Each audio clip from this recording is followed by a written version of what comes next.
Yo, welcome everyone. Welcome back to the Good Price Show, where the price is always good. Today we have Frank, the owner of Degods, founder of Degods. We're really happy to have you on. How are you feeling? I'm fucking pumped on the best podcast of all time. Let's go. Top tier podcast on Let's Solana. go. Yeah, no, cool. Um, yeah, we don't really have too much necessary. Like, I didn't want to make this like me and Legend were speaking earlier. We didn't necessarily want to make this like a Degods like shilling fest, and I'm sure like a lot of you are gonna like expect that. Um, Although like we all love Degods, whatever, right? But I'm more so like I'll work interested in in the shills more subtly. yeah, Don't yeah. worry. Yeah, We're more yeah. so interested in like Frank himself and want to make it more centered around Frank, the personality more so. The Um, shit so poster. Yes. yeah.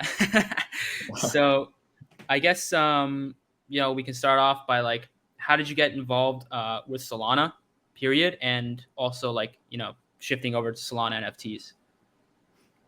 Yeah, totally. So I've been into crypto basically since 2020. Like, I'm not one of the OG guys, but I did get into Bitcoin like around summer 2020. I think my first buy price was like under 10K, and yeah, I was a straight on Bitcoin maxi. In a lot of ways, I still am. But I was a straight on Bitcoin maxi for the better part of like all of 2020, most of 2021, and yeah, like that's really how I got into crypto. And I was getting into it only because for the first time in my life, I wasn't starting something myself. I was working at different tech companies in the Valley and in Los Angeles, all remote basically ever since COVID, as like a growth guy, growth engineer. Did a lot of different hats at these early stage startups. And so I had a lot of free time because I was on Slack and Zoom and I had multiple monitors. And so I was just like reading about crypto, tweeting more, and just getting more into this whole scene all throughout 2020, all throughout 2021. And NFTs at first were really interesting to me. I remember back when like the Beeple sold, which I think is how a lot of people heard about NFTs. I was just fascinated. It made a lot of sense to me pretty early on, just that people would want to buy something on the internet that has value and that holds its value like that, especially like a collectible. Like, that made a lot of sense to me, but I didn't really do anything with it. And then it was around the summertime, and I really just started hating my fucking job because I felt like I was doing a lot for the company. They weren't really rewarding me because I'm kind of young, and so they just didn't really acknowledge kind of the work I was doing for them and the amount of money I was driving for them. And so I was just looking for other stuff to do. And I had a lot of friends. I had like the 4 friends I started Degods with. We were all in similar boats where we kept trying different side hustles. We tried like an e-commerce business. We tried like a SaaS business. We tried a lot of different stuff. It never really got to the finish line, any of that stuff. And we were kind of comfortable in whatever we were doing. And then we just started like looking at Solana NFTs. And this is back in the Solana art days. I remember I minted a DJ Ape, and I was just looking at it and I was like, dude, this is so early. It feels like we could actually make something here that wouldn't just, that wouldn't require us to know all the top ETH influencers. And that's what it felt like at the time on the ETH side. So it started out with that if we felt like we were early on something and we felt like we could actually make a big splash or a big impact. And that's really the reason we came onto Solana. We wanted to be the biggest of whatever we were going to do. And it felt like on Solana, it was actually possible. Where on ETH, felt like we were so out of our depth and we had no idea what we were doing. And in reality, we definitely still didn't know what we were doing, but it felt like Solana was more forgiving for that. Yeah, no, that's a beautiful answer. But you touched on something about collectibles, right? And how in my opinion, we're all social creatures. We love to like share what we're buying or share like our collectibles, right? This goes back to like Pokemon cards or pretty much any like grossing game or whatever, right? Like we just love to collect stuff and share it. So what do you think? Like obviously things like Pokemon cards, like they go for a lot of money, right? Like these things are very valuable, but what makes them necessarily valuable? Is it because the next person wants to pay this much for it and that's what it's worth, or do you think there's something like a deeper meaning to it? And obviously, in turn, right? Like how does that translate into NFTs, and what really makes an NFT valuable? Yeah, I have a very degen answer for this. I think a lot of, especially when it comes to collecting, is like there's two sides to me. It's like there's the collecting, and then there's the buying and selling. And I think like with most collectibles, you look at it and it's very akin to a prediction market when you really strip away and look at it at first principles. Like I'm a basketball card collector to a certain degree, right? But I never got that deep into it. I just remember Luka Doncic in his when he got drafted. I just felt like this guy was next, and I put in like $200 to buy a PSA 10 Luka Doncic rookie card, which is Damn. now worth like 8-9 grand. And at the time, I was just buying it as a way to express my prediction that Luka would be one of the best players in the NBA. And that's what got me into collecting, was just this ability to use capital to express my predictions. But I think on the other end, when you look at the aftermarket, like Pokemon cards is a good example. I think that you're basically buying pieces of culture at that point. So why are Pokemon cards so valuable? Why are certain rookie cards, like why is obviously like a Jordan rookie card or a LeBron rookie card so valuable? I think it's just because that those are stamps of culture, and you're purchasing stamps of culture from the past. And so that's what I think a lot of that is going to translate into NFTs. And I think what's even more important to look at with a lot of these collectibles is there's a pretty intense bonding curve when you look at the value for most collectibles, and you have like a lot of stuff that sits near the bottom of that curve, and then when you get to the upper echelon, the multiples get absolutely ridiculous. Like the difference between a Bob Cousy, who's like a good basketball player, right? Like he was pretty great. A Bob Cousy rookie card versus a Michael Jordan rookie card are literally a million X, in the multiples there. And so I think that's going to be something we see play out with NFTs as well, where the biggest and the best ones will just have this insane multiple, where I think a lot of a vast majority of the space will basically sit at a what a mid player, a mid basketball player's rookie card would sit at. And yeah, I think there's a lot of parallels, and there's definitely some key differences when it comes to the friction involved in trading. There's a lot less friction, and so price discovery is a lot easier. But yeah, that's kind of how I look at it. That's a great answer, man. I love the basketball card analogy because it's absolutely true. It is kind of Hmm. like a winners take all market to some extent, and I think you encapsulated that beautifully. But I guess the next question is around, like, you mentioned you were working from home. I was too during COVID, and I think a lot of people, like, got their start in crypto and NFTs when, during the pandemic and all that. How do you feel about, like, community building? And obviously you touched on culture, and you touched on culture there in your answer, but how do you feel about, like, community building in an era where everyone's stuck at home and habits are sticky? I actually love it. I think it's inevitable. I think this is a pretty accepted answer, especially in the whole tech startup scene that I was a part of. I think that the move towards remote work, from people working from wherever they want to, digital identities, etc., was inevitable. But COVID just accelerated that, probably, at a 5x or something like that, to in the direction we're going to go. I personally grew up, as a kid on the internet. I spent most of my time growing up on the internet. And I find that I've met more incredible people I relate to more, people that share the same sense of humor on the internet. And I think that's kind of magical, and actually like really difficult slash impossible to recreate sometimes in real life.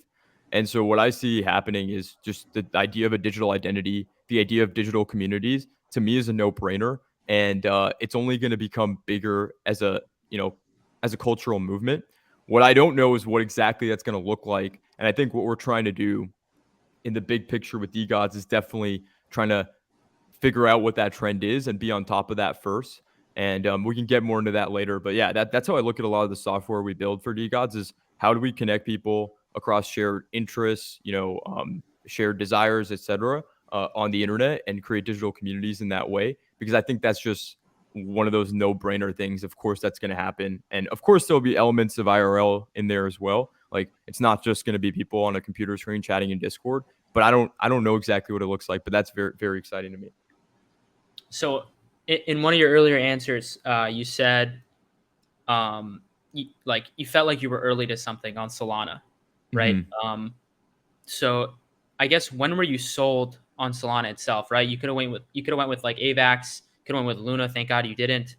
Um, you could have went with a couple other layer one chains, and obviously even Ethereum.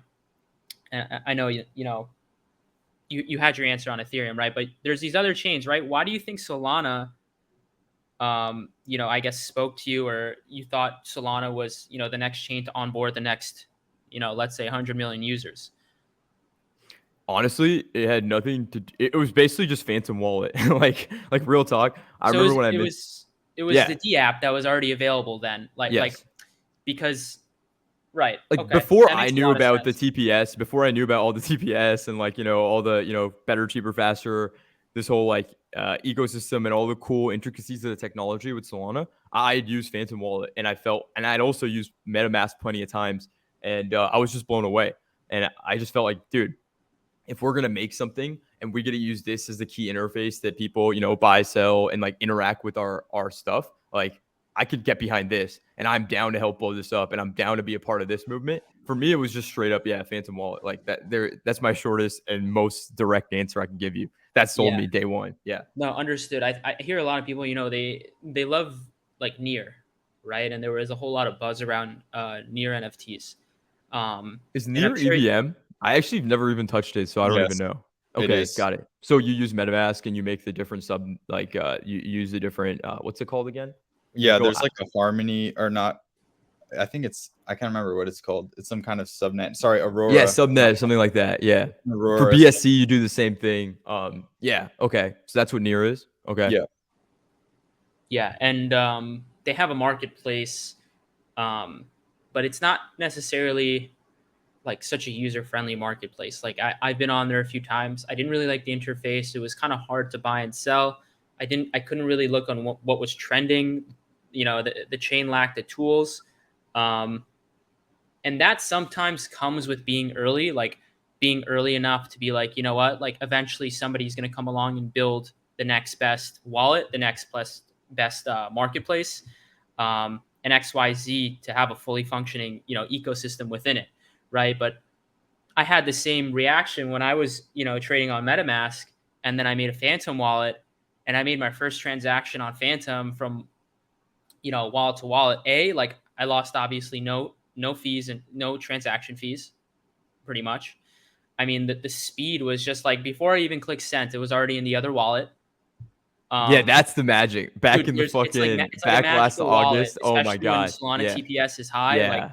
That dude, was like magic shit, it dude. I feels remember that. euphoric Yeah. almost, Yeah. right? Like Yeah. sometimes I'd wait like Good 3, 4, 5, 6 minutes for an Ethereum transaction to go through, and like I'm impatient. Sometimes it fails, and I have to up the gas. I'm like, fuck, like Oh yeah. it Have you ever sucks, had and it your has its own nonce have problem. you ever Not to had your say nonce Solana's stuck? perfect and doesn't have any problems. I just think, um, I don't know. I just think, Solana could be the next chain to I onboard. remember the moment. I don't think I ever shared this story. I remember the moment I said "fuck ETH." It was actually well before the whole Solana stuff. It was back in the Shiba days. So I actually bought Shiba pretty early, and I like 12x'd on it. But I didn't buy in size, right? I was still working my fucking job, and I bought like $1,000, and it turned into like $23,000, which was hype for me. I was like fucking euphoric, and I was trying to sell this thing, but I had it on Uniswap because this is pre it being on all the exchanges. And Right. I went on Uniswap, and this was, I think people remember, Shiba peaking era was the highest gas fees I think in Ethereum like recorded fucking history. And I remember sending my transaction, and it actually got stuck. And for people that are listening that are on the ETH side that know about this, like sometimes you can have your transaction stuck, and you have to do this thing where you get the same nonce number on MetaMask, and you have to like clear out the nonce by sending a zero transaction and all this shit. And I was going down this rabbit hole, and in that time, the 23K went down to like 17K. And then the gas fee, when I finally got the thing to go through, not mentioning all my failed transactions, I ended up with 12K. And at that day, I was just like, bro, what the fuck is this? Like, Yeah, this is that's so trash. bad. I'm never doing this Yeah, again. the And that execution was is the day. definitely the Yeah. problem. And I know Right. Legend always touches on like the finality of things. Um, Yeah. and it's And definitely you a were talking, problem if you can't execute like quickly, right? And your transactions Yeah. fail, and you have to up the gas, and then the gas ends up being a few $1,000s and is more than the asset itself, right? Like how can you ever trade like that? Like especially because it's, for the top tier NFTs, if you're trading, like 20, 30, 40, 50 Ethereum at a time, it's negligible, and you could void it, right? Like although nobody's going to want to lose those fees, but like if I'm trading a $250,000 Bored Ape, um Yeah. it's okay if I lose a couple Yeah, hundred nobody gives a dollars or shit. Yeah. let's say even $1,000 on gas fees, right? But what about like 99.99% of the world, right? Like the average Yeah. income in the United States is larger than 85 or like 80% of the entire world. Sorry, I don't know if that's a real statistic, but I think it is. Yeah, average income in the US is 54K, right? And like, Yeah, and that's still higher than like 80% of the world. I think. right. I think it's, don't quote me on it, but like I'm pretty sure that's a statistic. So how can you expect people to lose, like, to be trading with those types of fees back and forth when you can only onboard barely the top 1% of people? Yeah, and I think like this has been covered to death. I did want to come back to the near thing you were explaining because I do think I have a unique take on this. I find like a lot of times in crypto, people meme the idea of being early, but I'll give a very direct and poignant example. Even just recently, it's like, bro, motherfuckers were mad early to Solana, but all these ETH guys that just came in right when OK Bears hit probably had the best multiple compared to anybody that's been on Solana for fucking months.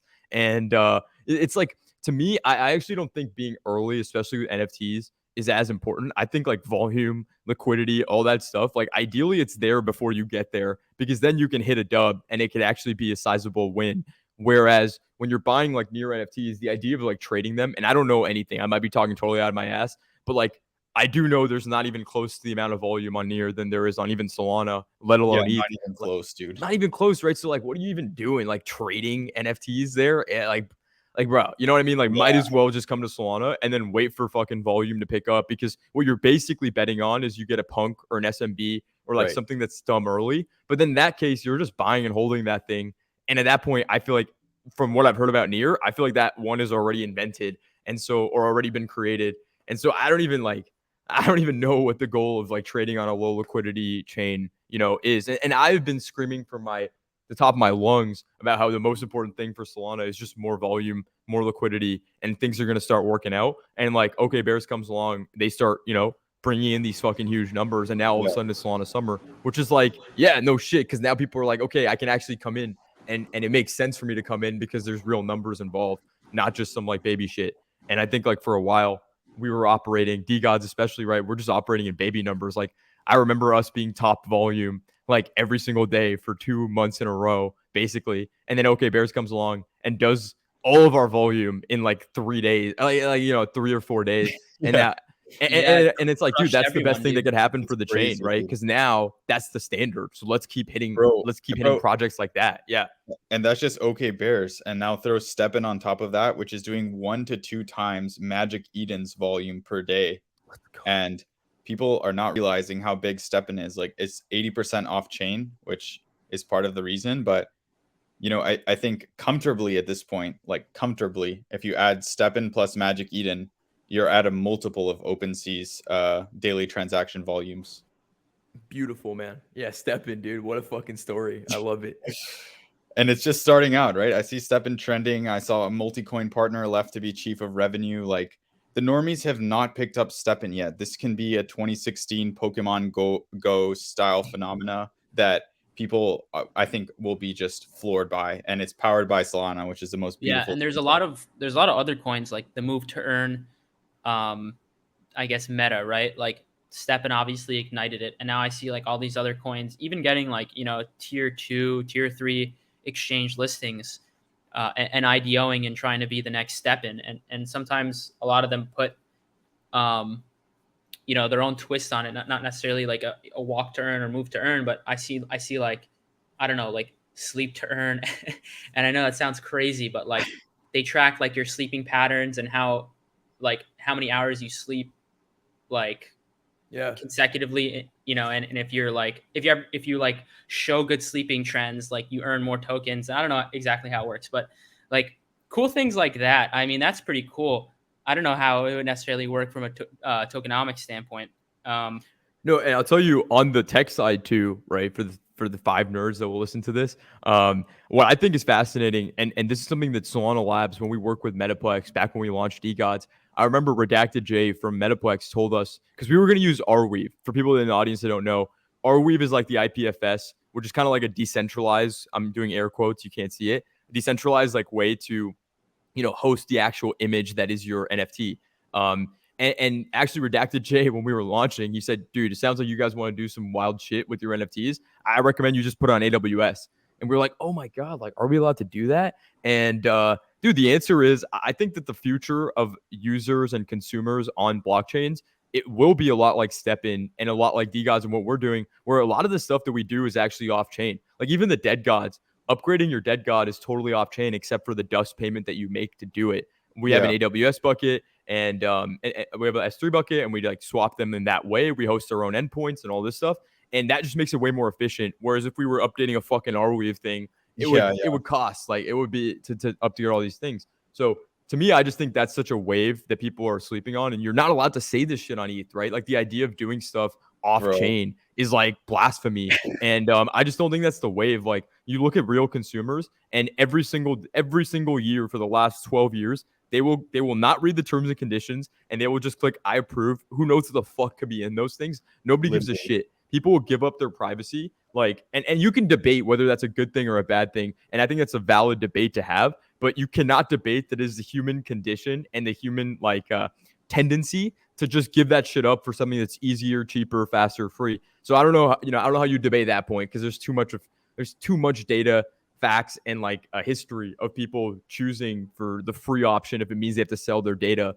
And maybe that reverses, but like right now, I look at Solana as just a practical route. It's just, like you want shit to be fast and easy for people to use. Like you might have to do some of that shit off chain. Like, I don't know. That's, bro, that's it comes down to like convenience and, like Legend always says, finality. So, like people are lazy. They like whenever you like say okay to like your the new iTunes terms and conditions, you're just like, fuck it, I'm not reading all this shit. Like, okay, whatever, bro. And little do you know, like you could be selling your soul, right? Like, not only is it convenience, dude. I think like there's a big misconception because the early crypto adopters, like I'm talking like BTC, 2011, 2013 to 2015 crowd, like that's the left curve of crypto adoption, the very left curve, right? These are people that were in it for the tech.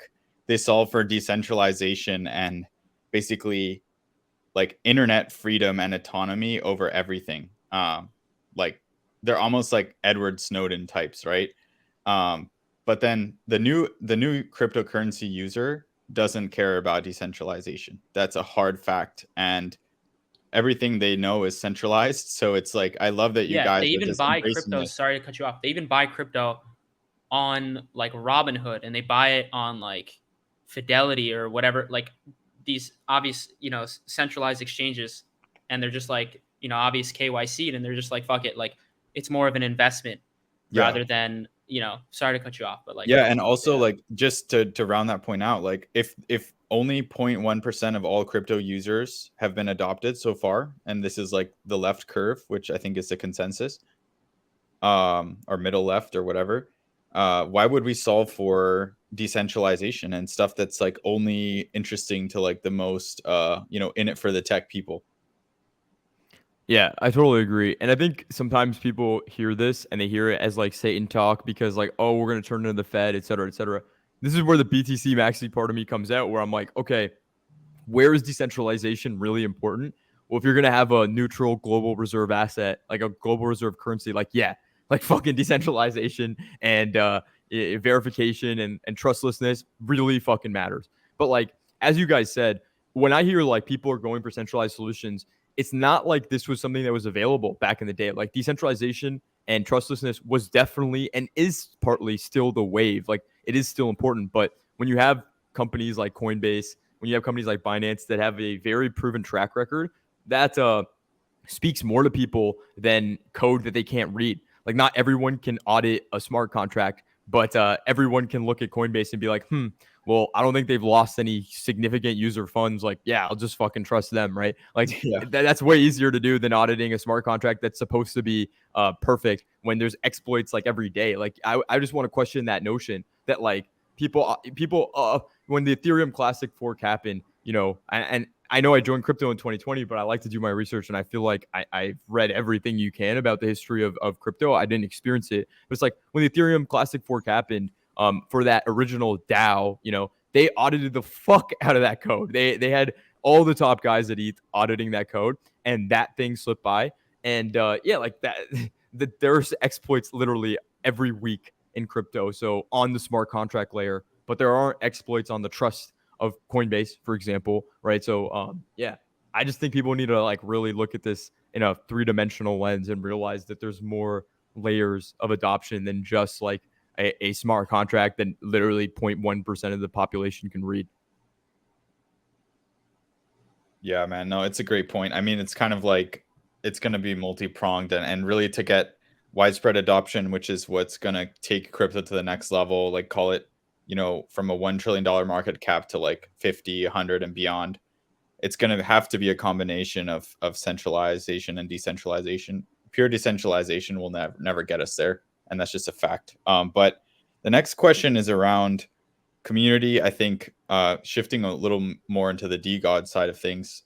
Ooh, If we're in the attention economy and this is a race for eyeballs and attention, which I think it is, I both agree, on the layer one side 100%. Yeah, and on the NFT side, I think it goes without saying Degods has been crushing it, and you have an absolute army of fans. My friend from real life minted let's go. Medusa laser eyed Let's Degod, which go. is like Yeah, one of the rarest. And he yeah. just wait for this though. He sold it for 7K and remodeled his kitchen. Little did he know, if he had held on to that and converted into a dead god, he'd probably have a house on his hands right now, dog. Fuck. Wow. So how do you I guess approach community building, and how have you built such a crazy army of DGod fans? Here's what I think. I think this actually segues perfectly from the trustlessness, like that whole discussion about centralization and decentralization. The way I look at it is crypto NFTs is the wild west, and people are just so used to getting burned all the time.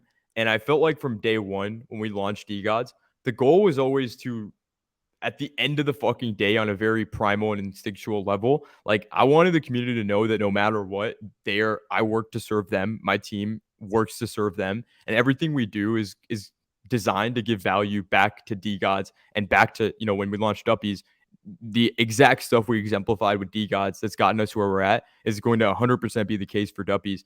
And I think that just stands out very, very much in a world where people are very much for themselves. People are very used to getting burned by different leaders, by different projects in the space.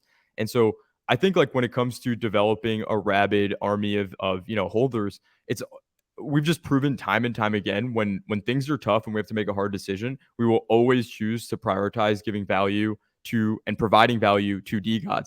Like I look at Dead Gods as a great example of this.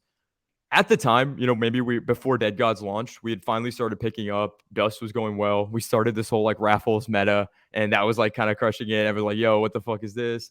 And we were at like 20 Soul Floor or whatever it is. And but there was a lot of hype because even the 20 Soul Floor at the time in the crypto in the Solana NFT nuclear winter when everything was going down, we were like the only project going up. A lot of people were telling us to make a second collection, and I felt like, yeah, if we wanted to do like a 1 soul mint, 2 soul mint, 5 soul mint, you know what I mean, at a 10,000 supply, we could 100% do that, and we could have made that Dead Gods.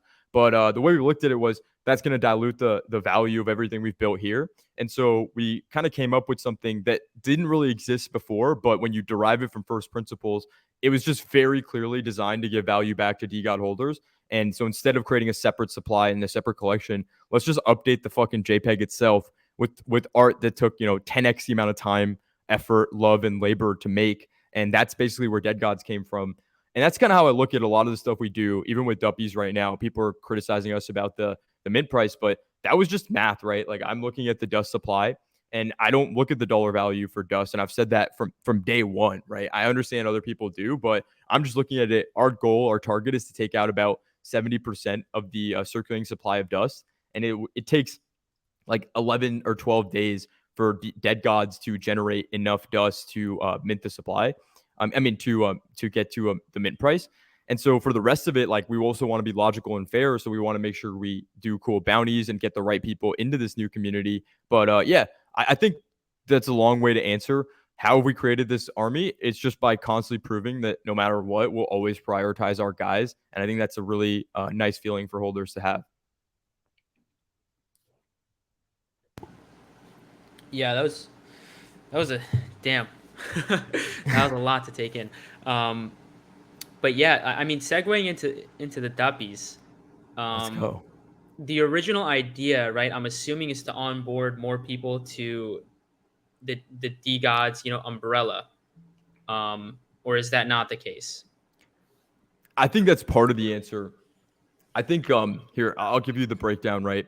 So for us, right, I like to think that if you ask me, Frank, what is my superpower as an NFT project founder, is I feel like I just think like a lot of the degens in the community and in the space. And I think I empathize a lot with people in the community and in the space, especially people that are in Degods, people that are outside of it. And so for me, I feel like very early on, cutting away all the bullshit, I just identified that there's nothing more exciting in NFTs than a new mint, like a hyped mint. Like that shit just gets everybody talking. It's the new, hot topic. Right now, it's like Trippin' Apes is minting. It's like everybody's talking about that.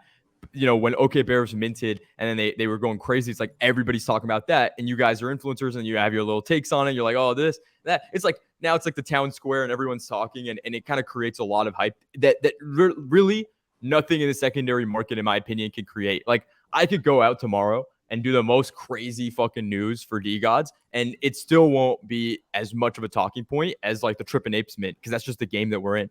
So actually, like where this started from was more just like, hey guys, we want to do another mint. People are literally begging me in my DMs publicly all the time, like, how do I get in? I can't afford this, et cetera, et cetera. And so we're like, okay, we want to do a new project. So that's kind of where it started at. And yes, we do want to have more holders. Like that's why we are doing a larger supply. But I also want to make sure it doesn't get twisted. Like I'm not trying to just onboard every random fucking bum that has some crypto or some Solana into the Degods community. Like I look at this shit like sacred, what we've built.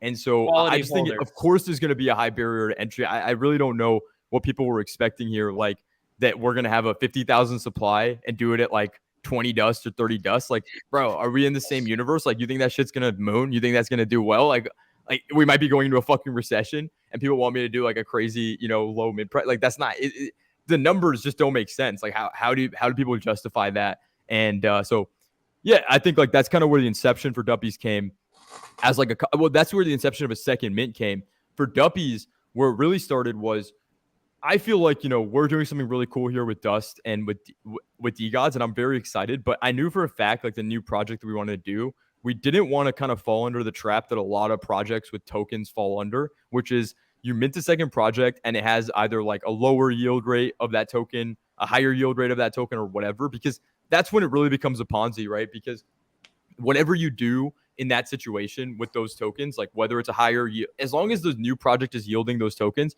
it essentially just becomes this never-ending game of inflating the supply and tying and pegging the value of that NFT to that token.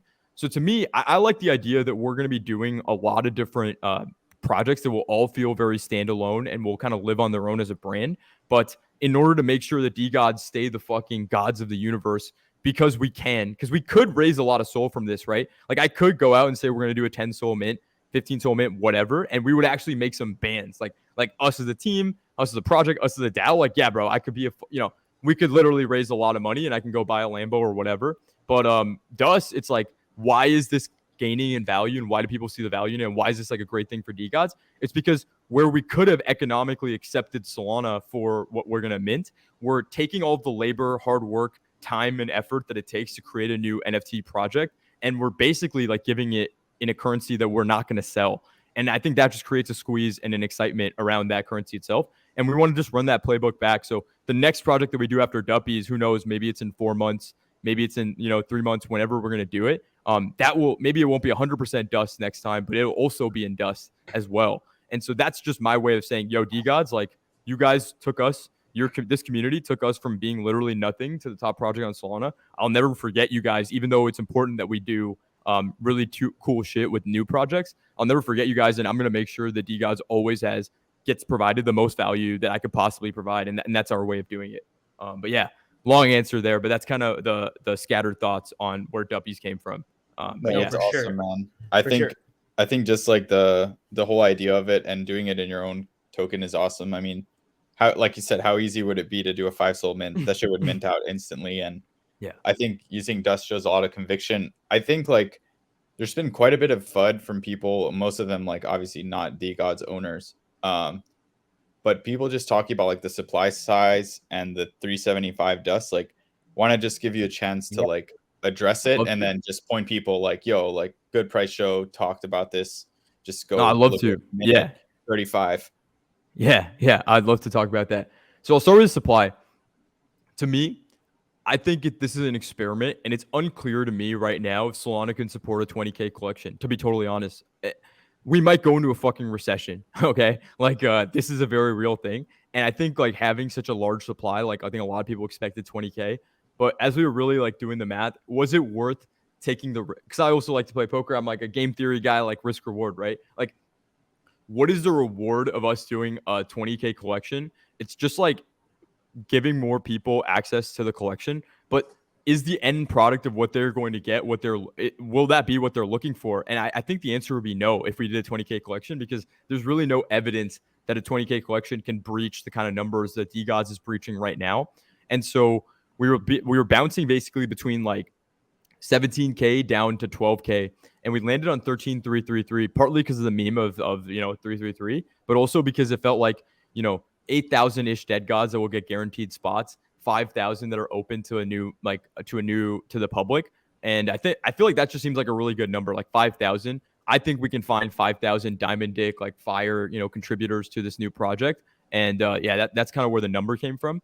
And in terms of the dust, it's pretty simple. I mean, like we looked at projections for how much dust would be in circulation in about 20 to 30 days from now. And we wanted to take out about 70% of it. And that's how we landed on the number 375. Yeah, that's awesome. That's awesome.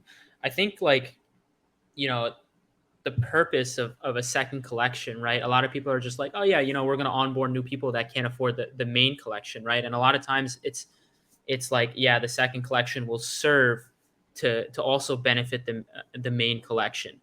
And I think a lot of people thought that, even like when we go back to Yuga Labs and their mutant apes, and they were trading at a huge discount proportional to Bored Apes for a long time, right? Like the Bored Ape floor was like 50 or 60 Ethereum, while the mutants were still sitting at like 3. Yeah. And obviously that gap, surely but slowly closed, right? But all while Bored Apes were going like, still increasing in value. And that's definitely like one of the hardest things, like creating value within the ecosystem, with your main collection, with your secondary collection, with anything else you have going on, with any of the things you're building, the D apps. That's like super hard, and obviously that's what makes great collections great, and it makes people want to be a part of it. So segueing into something else, like I always see, like, I know you have like the Degods cast, you have the DYOR app, right? Like you have all these things like building in the mix. How big is your team? We have 16 people full time, and then we have like in total, if you include the mods and the contributors, I won't include the new Duppies mods we just hired. We have about like 26 people now, 27. Damn. So damn. So Yeah. Well, yeah. how People do you don't realize necessarily it. I operate? always say this. People Are are you like, like "Oh, go for it." are you like the head honcho that calls shots, and like things have to go through you, or do you have people in place to be like, okay, you're in charge of marketing, okay, you're in charge of the finances, okay, you're in charge of community building, and you just oversee them? Or like, how does, like, I guess, like, what's Yeah. Frank's main role? I think right now Frank's main role is definitely like what you described. Like, okay, before anything goes out, let's get it approved by Frank. Frank will kind of come up with a game plan, and then we'll kind of operationalize it. I think what we're moving to though is more departments, just like a tech company would have departments, leaders of departments, etc. So yeah, like right now, like a day to day for Degods, what it looks like is everybody on the team is trying to get a hold of me. And we just recently brought someone on who's from the community who I love. His name is Odablem. And he's really helping me manage like building out, project boards. And so we can like make sure we have a calendar for when we want to drop stuff, make sure we're doing it on time, etc. But yeah, historically, it's just been like a lot of sprint sessions. So what we do historically with Degods is I will basically like book out a pretty massive Airbnb somewhere that's remote in Southern California, usually like Palm Springs, and we'll just fly everyone from the key people that we need for a sprint out to Los Angeles. So we go to Palm Springs, and we just kind of work out of the same house. And it's very free flowing, and people cross over in departments and all this stuff all the time. But we've been doing that for the better part of like 4.5, 5 months now. And I think most people on the team are pretty exhausted and from that lifestyle, because it's like, our main developer Chill, he's from France, like some bumfuck part of France, and he has to like come Yeah, out to Los Angeles. This gets difficult. So we're working on becoming a proper company, and we're having like, this is like the due date for this is when we want to launch this, etc. It's very much a work in progress though, because as you guys know, this space moves extremely fast, and so we're always for kind of sure. like readjusting and shifting and stuff like that. But I think like the reason why it's not good for Frank to be in charge of everything and overseeing everything, and why that's not as effective as people from the outside might not imagine, is like I like to think that we probably have the most base team. I think our CTO Chill is a beast. Our COO, our chief operating officer Taylor, absolute animal, and all these guys on our team are just like killers. And I feel like sometimes I'm stifling their ability to go really hard and work really hard, because they're always waiting on me, and I have like a million requests every day, internally and externally. And so we're trying to work towards a place where everything isn't going through me, but that's kind of where we're at right now.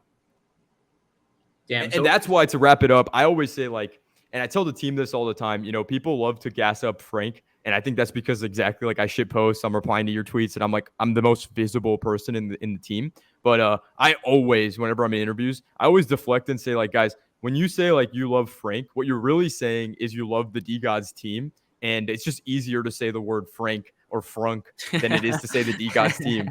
And so everyone internally it's realizes, because like, yeah, this is, you're at yeah, the forefront, right? Like you're the face of Degods, yeah, really, is and what that's it what I is, right? am, Like right? At the end of the day, like I would love to take credit. I do think I am like a decision maker, like the last final decision maker for the company. But at the end of the day, like none of this happens without Chill. None of this happens without Base Bob. None of this happens without our artists, Delilah, Candy Apple, Scum. Like this just doesn't happen. And people tend to for sure. discount that. Like we actually, I think, just have the best fucking NFT artists on our team. You know what I mean? Like, and you can say anything you want about Frank, but like, bro, show me another collection that looks like Degods. Like, I'll wait, and that's not me. I didn't do any of that shit. Like, I helped direct it and I helped move pieces around, but like, bro, that's because we have the best artists. Like, what do you want me to say?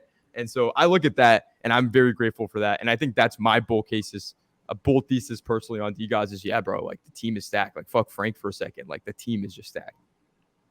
Yeah, Yeah, no, for sure. I mean, makes a lot of surrounding sense. yourself. Sorry, go ahead.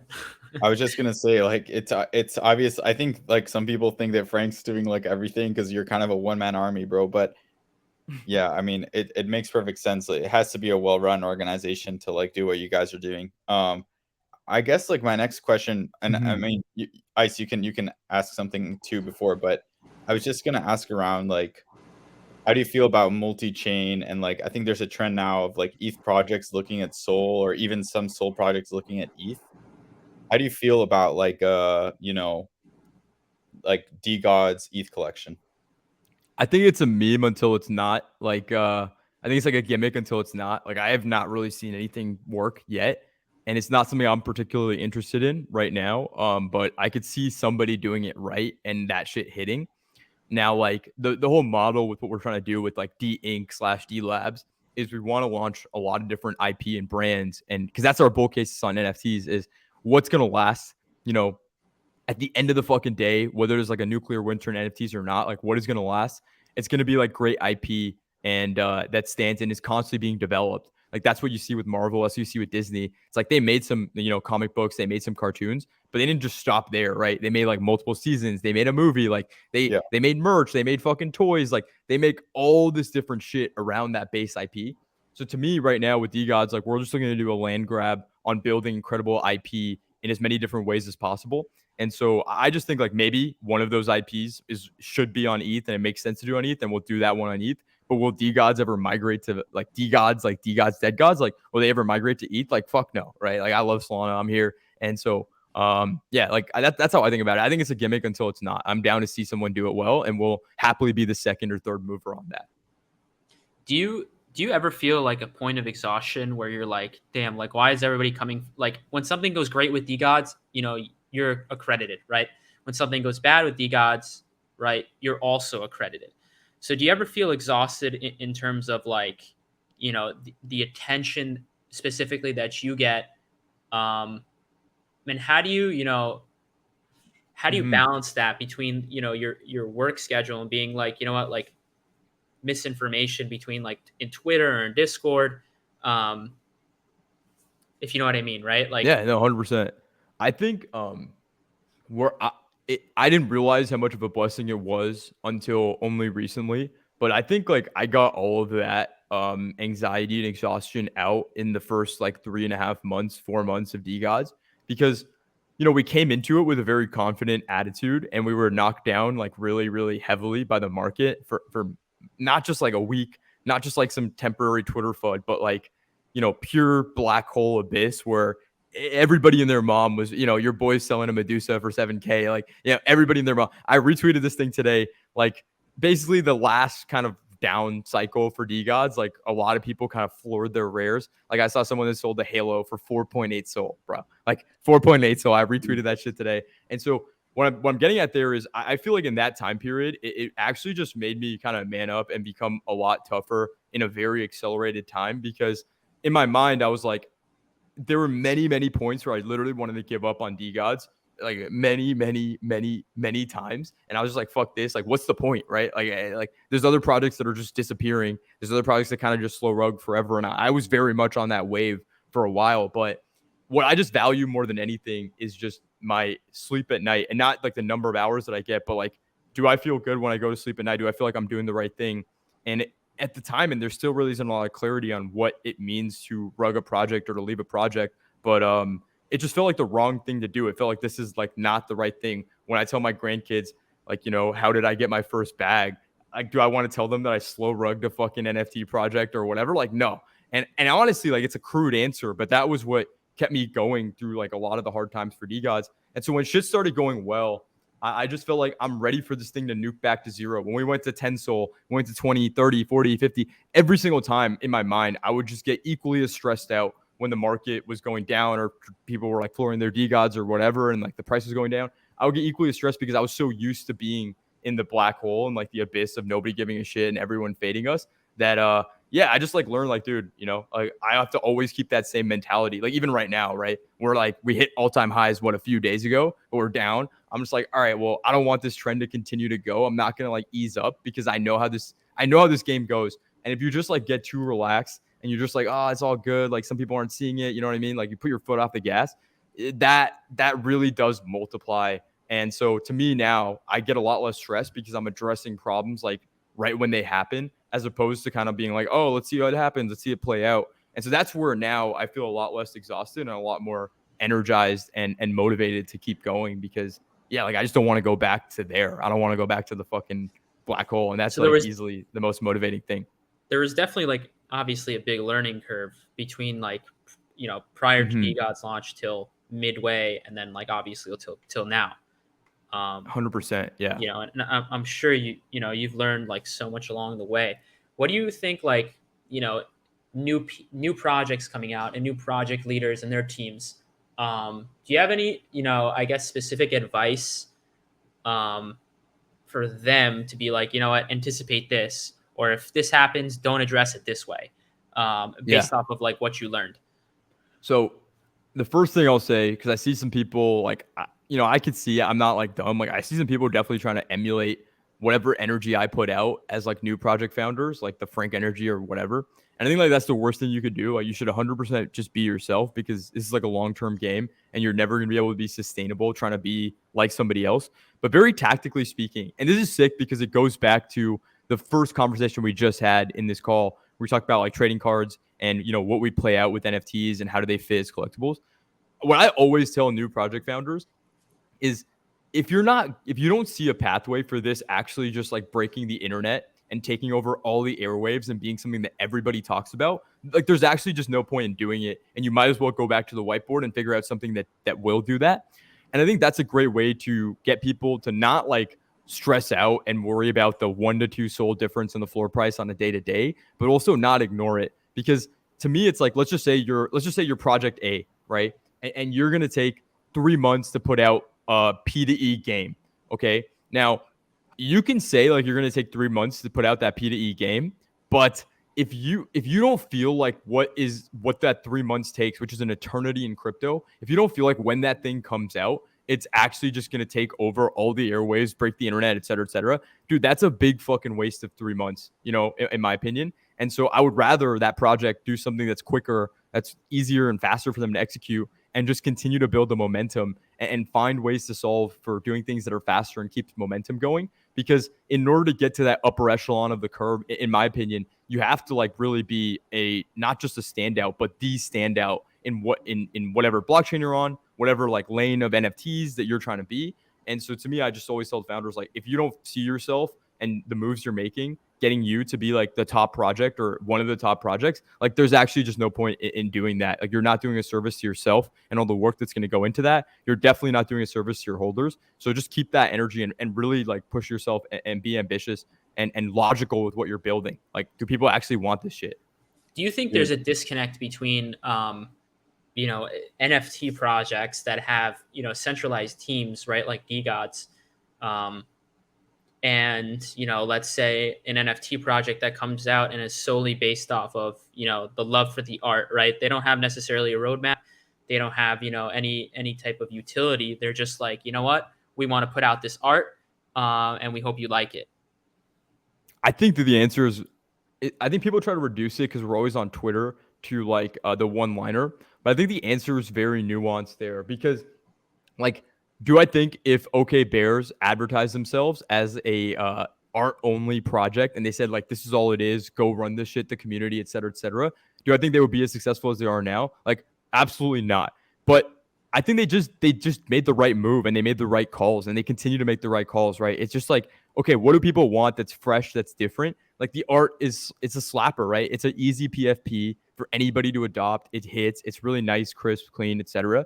Hits this kind of niche in the market. When you look at other PFP projects, you're like, damn, there's really nothing like this. So that's it's different, it's fresh, and it's like not something that people have seen before, and it works as a PFP, right? Where sometimes people make art projects that are just not even like a PFP, they're just like scribbles or whatever. Like, there's no, that is like a utility in itself, just being an awesome PFP. And the other side of it is they're trying to build like this clothing brand. They're trying to do all this stuff, whatever it is, right? I think that is something that's different, and you see if the market responds to it. And if they do, then all of a sudden you're a genius. And if they don't, then you're not. And I actually just think people try to overanalyze it, but that's honestly the answer. Is like, can I say like a project that is only doing art won't be successful? Like, absolutely not. There's no way I could say that, because someone could do just that perfect right type of art, and the way they package it and communicate it gets people excited. Relate to it, and it feels personable. Like, people are like, "Fuck yeah, I love this shit. I want to buy it."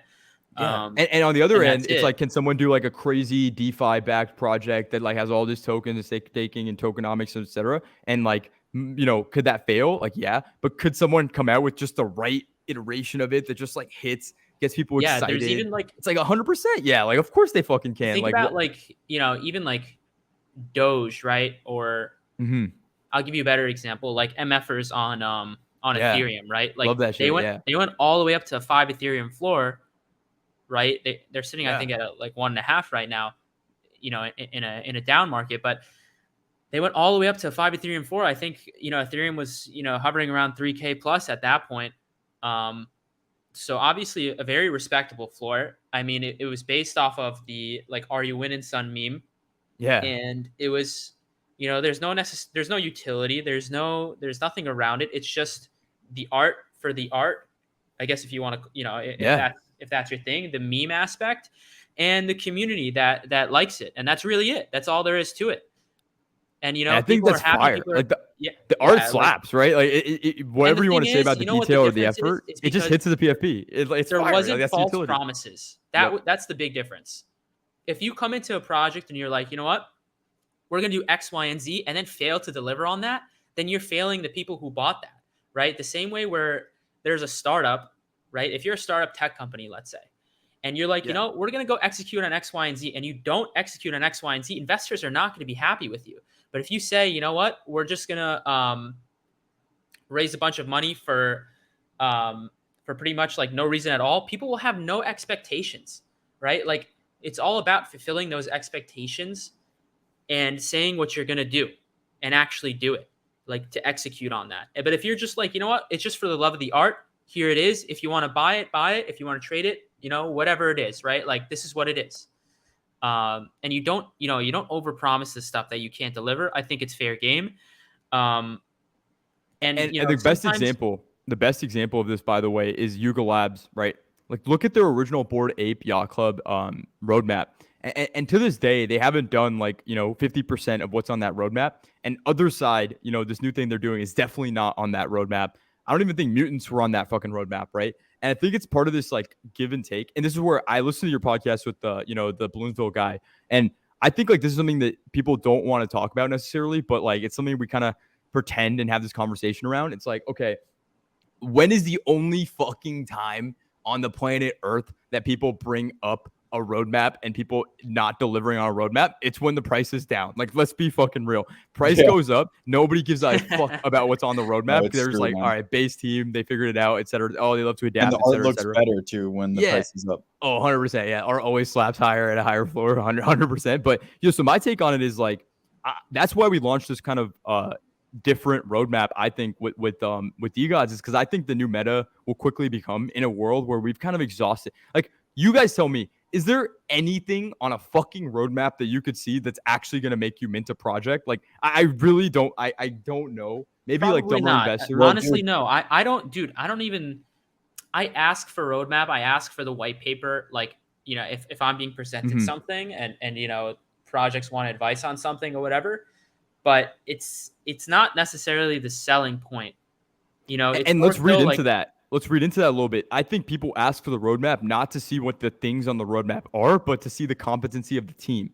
And this is where I think the end game of all of this really comes out to is like, did we do everything that we promised on the original Degods roadmap? Like we said, we were going to have our own marketplace. Like, no, we haven't delivered on our own marketplace. Does anybody give an absolute fuck about that? Like, I promise you, the answer is maybe 0.1% of people care. And the only time that 10% or 20% of people cared was when price went down. And so to me, I'm like, you know, I think it's tough because it's anonymous and it's crypto and you can't really know who's on the other side of the team. But we need to find a new way to show the competency of a team, because that's what's going to make investment criteria and for what people ape into a lot more transparent and a lot more like on point, and it cuts the bullshit away. Like a roadmap, I think we're just going to enter a post roadmap era for NFTs, and it's going to be way more about who the fuck is leading this project, what does the art look like, and where are they going to take this thing, and like how are they thinking about it.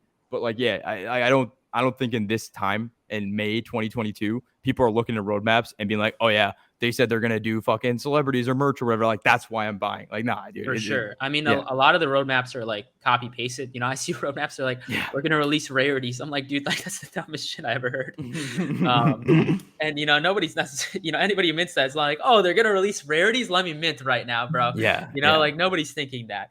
That's going through nobody's head. I promise you that.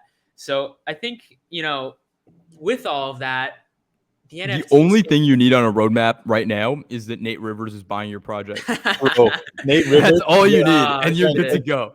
We were in that spaces together when he hopped in and started talking about OK Bears.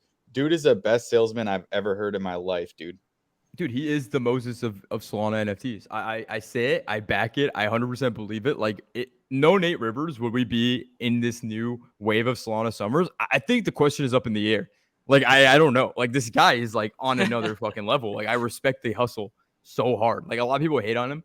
I never hated on him. I always respected the hustle because I'm like, bro, you're really going to hate on the LeBron when he's playing. Like, you're really going to hate on Michael. Like, this man is the GOAT promoter / like, you know, advocate / brand ambassador for any NFT project ever. Like, ever. And so better than celebrities. Like, if fucking Leonardo DiCaprio bought an OK Bear versus Nate Rivers. Space. Let's get that. Yeah, you know, 100%. They don't give a fuck if you're a celeb. They're like, dude, rug, shitcoin. Like, dude, they don't give a fuck. They're like, they'll roast you for promoting something in crypto if you're, you know, a celebrity. You know, mainstream celebrities, right? Yeah, 100%. Yeah, but obviously, you know, the NFT space moves ridiculously fast, right? Crypto as a whole, right, is hugely volatile, but the NFT space especially. So a lot of times, you know, these you know, I want to say kids, but like I'm a kid myself, but you know, these kids will raise funds through a mint. You know, it could be a couple $100,000 or let's say even $1 million in a big mint, and they'll have, a direction, and they'll have, a goal in mind, right? But have no idea how to execute. They don't know how to, manage their finances, right? So they pretty Mhm. much, over the course of time, let's say a month, 2 months, they pretty much run their project into the ground. It's below mint. They don't have nearly enough funds to keep this going. Um, so essentially, right, they started the project with good intentions, and then by the end of it, right, everybody's upset because nobody made money on it. The floor price is garbage, and there's nothing necessarily being developed, and they have no funds. So it's pretty much a project heading nowhere. But they, like I said, they had all these great ambitions. They were motivated to begin with it, and they had pure intentions. But by Well, the they end of it, probably have the funds. It's just probably sitting in a Lamborghini or in a, like, yeah, no, but yeah, yeah. I'm not saying that doesn't happen, right? I'm talking about for the pure intention people who are like, you know what, like I want to start an NFT Totally. project. They it was a lot harder than they thought it would be. They were in way over their head. They had no prior experience managing finances or managing, community building or anything to do with crypto. And they find themselves 2 months later with a floor price negative 90% below mint, um, a pissed off community, and with no funds to take this direction any further. And people are screaming rug, and they're obviously mad with the founders, and that definitely takes a toll on their mental state. Um, and I wouldn't necessarily consider that a rug, although it definitely looks like a slow rug. I mean, if the founders truly, and this is debatable whether or not like what their intentions are, but if the founders truly had like those pure intentions, right, they could be making putting 100% effort and still fail, right? Like lots of businesses fail. Um, so I don't know, like doesn't that what do you think about necessarily that, and do you think that should necessarily be considered a rug, or do you think like it was just a bunch of kids who were way in over their head, and couldn't deliver on what they necessarily promised or thought they could, like I said, had the best of intentions, but couldn't deliver? Here's what I'll say. I think the narrative of somebody, and this might be like controversial, 100%, right? But like, my guess is that the narrative of people that have good intentions that give up on their projects, or like basically they tried some stuff and it didn't work out. I think that the percentage of those people are probably 5%, maybe like 10%. And I think 90% of people, maybe they'll try and they have good intentions, but they look at the mint fund sitting in their fucking phantom wallet or on their ledger or whatever. And after a while, they're just like, bruh, fuck this. Like, and they might not rug. They might like do the bare minimum to like fulfill Yeah. on their shitty roadmap or whatever it is. But like, let's make no mistake. There is no way in the world right now that is a faster and easier way to make money than launching an NFT project. And I'll No, be honest, facts. like that is 100% what attracted me to doing Degods, and me and my boys. Like I've said this before in different interviews, like you have to be dumb to not realize, like with early Degods, like how do we get 5 guys that are doing pretty well in life? Like I had like a fucking, I had a killer job, and I was crushing it in my job, and and I was making like a lot of money doing that, and everyone else in the team like kind of had their shit going, and they were all beasts in their own right. Like what is going to get 5 killers that are young, that have a lot of like life to go, to drop everything to work on something? It's like the fucking bag. Like let's not joke around. Like that's 100% what gets some really high talent, high conviction, like strong builders in this space, is that reward, like for doing good work, is it's outsized, it's insane. But what that also attracts is a lot of people that see those people and they're like, yo, I could do this. This should be pretty easy. Let me go fucking run, let me go spend 2 weeks, get the art made, and then let me go fucking mint this. Let me go figure it out. Like those guys are weak, dude. They're not going to, like, they are doing a disservice to themselves, to their holders. And I have like very little sympathy. Like I was listening to the Balloonsville Rugger podcast that you guys did, and I was just kind of hearing him cope for a while. And at the end of the day, like, yeah, maybe I do think I said it. I think he could make a great project, but like, do I have respect for his cope? Like, fuck no, bro. Like the man gave up many, many times. And I think like if he really wanted to, right, with Reptilian Renegade or whatever, he could like just go make a different version of the Reptilian Renegades and just do the Entangler. And I think everyone would go Entangle and go get his version instead. And they would just like, there's solutions out there, but people don't usually take those solutions. People kind of just default back on like, this is hard, I can't figure it out. And yeah, like I don't know. I'm at a place right now where I just feel like it's hard for me to have sympathy with people that just made the most retarded amount of money in the history of our civilization so quickly. And that's unfortunate because the other side of it, which we talked about earlier, is it's hard for me to have sympathy on human to human level, but it's also hard because, yeah, like in reality, maybe there's only going to be 5-10 projects from right now that actually end up making it. So it's both sides of the coin. And that's why I always find like it's case by case basis. And so that's how I always take it. It's really hard to make a generalized statement on rugging or not rugging.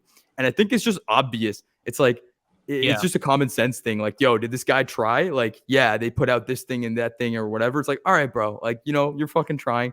Keep going. It's still early. Like, you have time. All right, dude. Like, maybe it doesn't work out.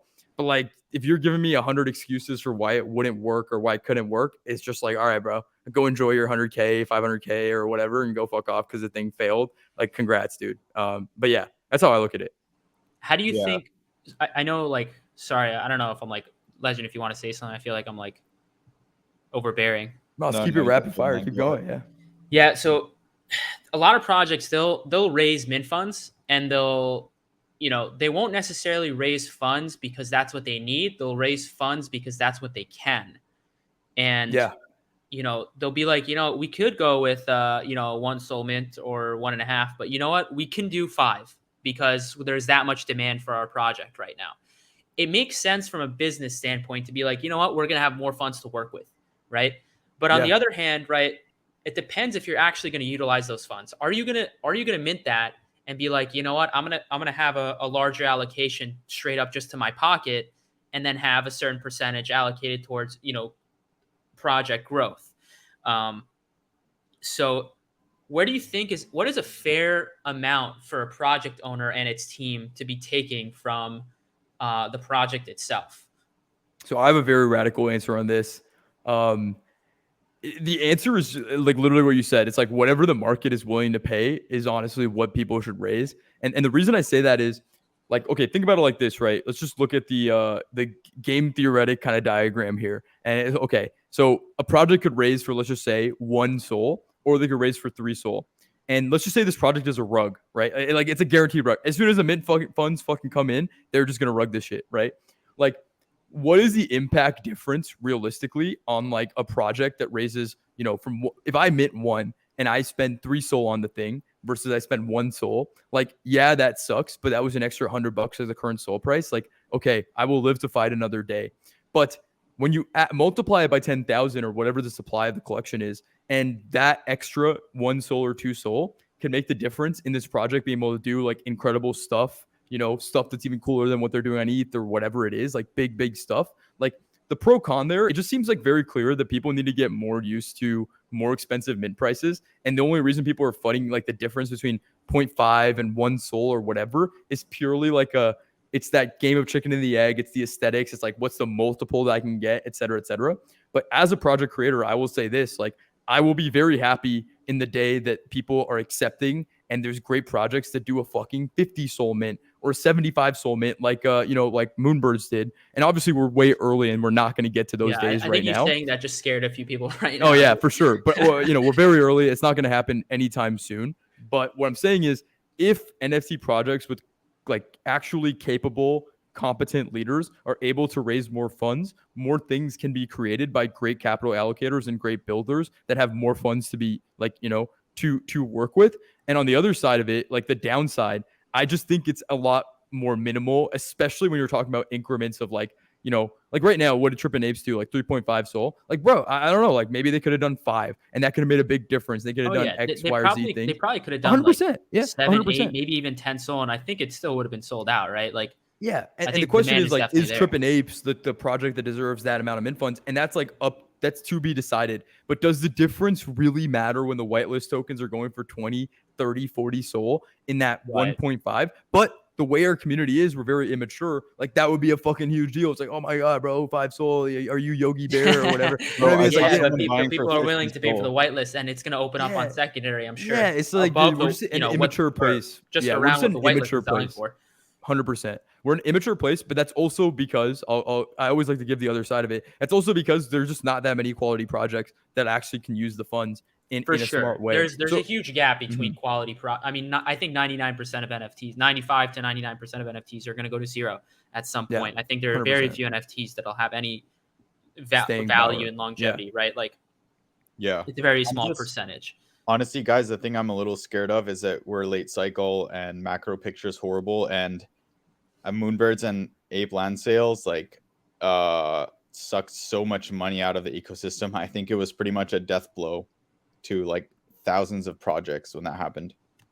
I mean, I'll call you. I think like half of what you said, I feel like is very accurate in that, like, I think 100%, right? Like 100% that the macro landscape is terrifying. And like we've been converting more of our DAO to USDC, and there's a very good chance we go into a fucking recession. And what does that mean for NFTs? And I think like that's a valid take. Like, do I feel like the land sale and Moonbirds like should be blamed for their what they did? Like, no, bro, because it's a free market, and like if they can command that price and they can mint out whatever that supply is, like then the market has to grow up and mature and deal with that. And maybe that was a mistake, and it takes a while for another one of those to come out, but it was inevitable, right? It was inevitable for a project to mint at 2.5 and go to fucking 40 ETH in the same week. It was inevitable for projects to do basically was like a 2 ETH, 3 ETH mint, 2.5 ETH mint at 100,000 supply. Like these are all things that are inevitable. And the sooner we go through those growing pains, the better.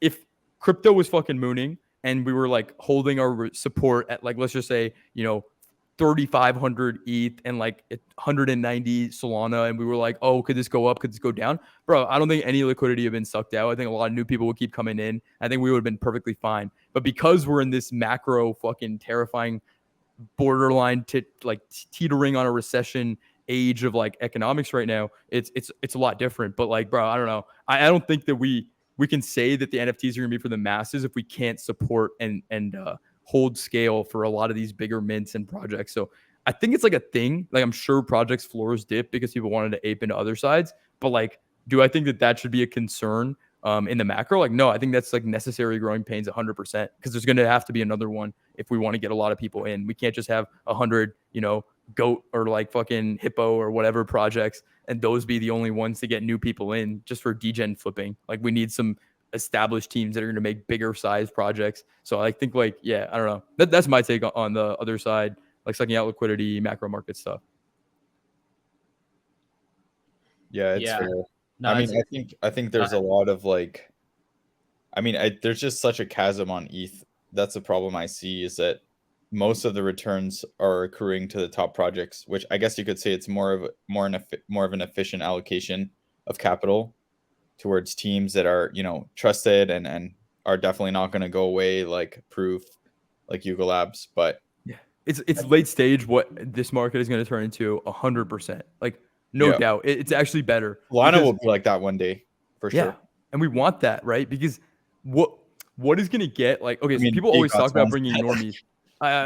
Working on it, right? But like, what is going to get normies to get into? People always talk about normies coming to crypto. I always find that to be the most bullshit, argument when you're talking about any individual project. Because like even me, right? I'll say as like a Degods founder, I'll say it, right? I got my hand up, like I'll say it. It's like, yeah, I want normies in the collection, but what do all of our holders actually want when they say that? Like they want fucking whales coming in, sweeping floors, being like big advocates of the brand. Like they want fucking HGE and this bitch talking about this shit all day. And like that's what people actually want. If you're like not bullshitting, you're being real with yourself. And the idea of normies coming to crypto right now, unfortunately, what that looks like is them buying unknown random fucking Rugs, projects, dude, like rugs. rugs basically for degen minting and degen flipping. And is that like what we want the future of NFTs to be? Like me personally, like no. I would much rather, like I love, Gary Vee made this collection, the V Friends season 2, and it's like a 50,000 supply and the floor is not mooning, right? It's like staying at 0.8, between 0.8 ETH and 1 ETH or whatever it is. Might keep going down, might go up, who knows? But like, do I believe that Gary Vee is going to make sure that that collection has more value in 5 years? Like 100 fucking percent. And I swept that shit and I believe, right? And it's like, that's an easy bet for me to make. And if I'm a normie, like, I think that's the kind of projects people should be looking at is like, yeah, you want your first investment in crypto to be like a safe investment that you could believe in. And then like they're going to do cool shit because they have scale and they have a lot of resources and they can do cool stuff for the masses. Like I would much rather that future for NFTs than like everyone continually doing degen minting. And that would just raise the bar for new mints, and they would have to like maybe actually work on the fucking project before they mint the project out. Like, I don't know, it sounds like a novel concept, but I feel like that would be pretty cool, right? Like, I don't know. Yeah. Yeah, I think like normies focus so much on trying to get like the next Bored Ape, when Mhm. reality is they should just get into a solid collection with a low floor that's not going away and just learn Yeah. as much as they can. Yeah. 100%. Yeah, I think that's the wave, right? And eventually we do want to do like a much larger size collection, but I feel like we got to just play our cards right and do it at a time where there's that liquidity. And I don't see that being like massive. You know what I mean? Like if we do hit a recession, if we don't, great. 13,000 supply is going to fucking go parabolic, right? Because there's a lot more liquidity, less supply. But if it doesn't and shit dries up, like I want to make sure we're in a position where we can navigate through a bear market, and that's how we've been contingency planning. So like, yeah, coming back to the Duppy stuff, like that's why we went with that supply size 100%. Yeah, no, it's awesome. Like I saw a piece by your guys' marketing chief of marketing, and like on the comparison between like Spider-Man and or not Spider-Man, Iron Marvel, yeah.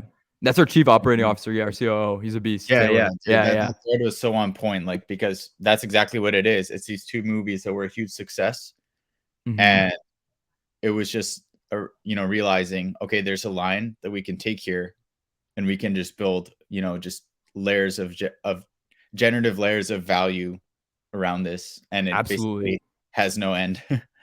Yes. And that's like the real macro thesis for Degods specifically. I'll get my little bit of a Degods chill in here. It's like de-ink Degods. The way I look at it is there's different takes of where the future of NFTs are going to go. I look at them as a mashup between brand, IP, and membership clubs. And I think this is only possible with NFT technology. I think that's the big disruption with any massive new tech is like, how is this 10x better than what exists before?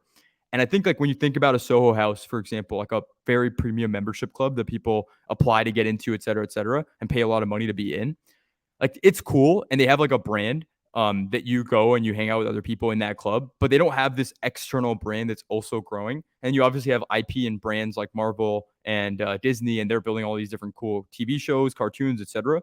It's like, to me, I just see the future of this very clearly, at least with what we're building, is we want to build different brands that hit different types of groups, different groups of people, all of them having the through line that they're all premium and feel like, high class, and building unique membership clubs that service the needs for those holders in the best way possible. And so I just think like that, building as many different IPs under that vision is going to end up reaping rewards in whether it's a bull market or a bear market, because people still are going to want to make friends on the internet. People are still going to want to rock a brand that they feel like speaks about them and to them. And so I think like that's like the big level picture, kind of what we're trying to do with D Labs, D Inc. And Degods will obviously continue to be the center of that universe because that's how we roll. That's how we roll. And we're always going to give back value to that Degods. And then when it's time for the third collection, we'll give back value to Duppies as well. And yeah, we just want to continue to build out in that way. There's so much like under the umbrella of Degods now. Um, do you have like a legal team, or like do you get legal advice from either people on your team or an outside source? Yeah, we have a pretty savage legal team. Pretty savage legal team. Cool. And are is the entire team? I know you were saying like somebody was from one of your core members was from France. Yeah, Um, I'm assuming the rest of the team is American or like from the US. I think like three or four, like four of the core guys were all from America. Outside of that, it's just like all over the world. Do you feel that there's a culture barrier sometimes when you speak to people like outside the US or Canada or like, North America? Dude, actually, no. Like honestly, like that's the coolest thing is I can make a fucking staking meta joke. I can make a fucking joke about anything that's happening in Solana NFTs, and no matter what language the person speaks, like if they get it, like they get it. I think that's actually the coolest part about this is Yeah. we have our little family, and that's actually what makes me the most bullish on Solana. And Ice, I think you're a huge part of this. Is like you're the protector of the Solana, Twitter realm. I just feel like we really do have our own culture, our own family. And there's a lot of people on Solana that have no idea what the fuck is happening on ETH, in the same way that a lot of people on ETH have no idea what the fuck is happening on Solana, on Yeah. Solana. I But think I recently couldn't. though, like we've been doing pretty good, like bridging that gap, right? Like we have some of the top like Ethereum influencers and people on Ethereum in general, right? Like they're engagement farming Solana. And Yeah. I think our communities go toe to toe with Bro, anybody in terms of like Twitter honestly. engagement and community And building. dude, and our D apps go toe to toe with anyone on product, right? So I think like a lot of people come to ETH or come to Sol from ETH, and they're very surprised by like the quality of what's being built here, and B, the communities, man. Like it's just a younger crowd, people that are super excited to be involved in crypto for the first time, and like more energy. I mean, I can't believe I'm saying this, but like sometimes I hop onto spaces and it's a bunch of ETH maxis and they sound like boomers, bro. Bro, it's the most boring shit. And I think like the real tangible, if you want to like look at, okay, why is that happening? I mean, if you're buying, let's just say, right, Azuki's is like sitting at whatever, 17 Sol, 15 Sol, whatever it is, and eats like at 3K, 4K, and people are buying the fuck out of that, right? That's like a $50,000 like JPEG.